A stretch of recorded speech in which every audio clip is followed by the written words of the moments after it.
हनुमान जी। अब इनकी कथा सुनो।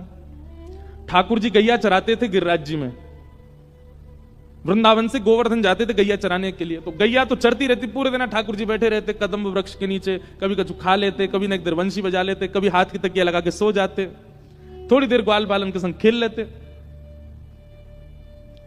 ठाकुर जी ने मन में विचार किया, अब मैं 7 बरस को है गयो और 2-4 साल बाद मुकु कंस से युद्ध करवे जानो है। ये भागवत की कथा नहीं है, ये हम ऐसी प्रचलित कथा है। ठाकुर जी ने मन में विचार करी, मो कंस से युद्ध करवे जानो, कंस बड़े बड़े मल्लन ते मेरो युद्ध करवावे को। मल्ल माने पहलवान, वाक्य काजे मो पहलवानी आनी चाहिए। अब ठाकुर जी तो जो सोचते हैं वो हो जाता है। ठाकुर जी ने सोची मैं पहलवानी सीखूं। जैसे ही ठाकुर जी ने विचार, देखो 33 कोटि देवता आकाश में बैठ करके ठाकुर जी के मन को ही पढ़ते रहते हैं। अब ठाकुर जी क्या चाह रहे हैं, अब ठाकुर जी के मन में क्या चल रहा है। जैसे ही ठाकुर जी के मन में आई कि मैं मल्ल युद्ध सीखूं, इतने में ही देवी देवता एक दूसरे कौन सिखावेगा, कौन कोई रूप धारण करके जाओ, ठाकुर जी को मल्ल विद्या सीखनी है। हनुमान जी आए, सब पीछे रहो, जे काम तो मैं करवाऊंगा, मैं जा रहा हूं।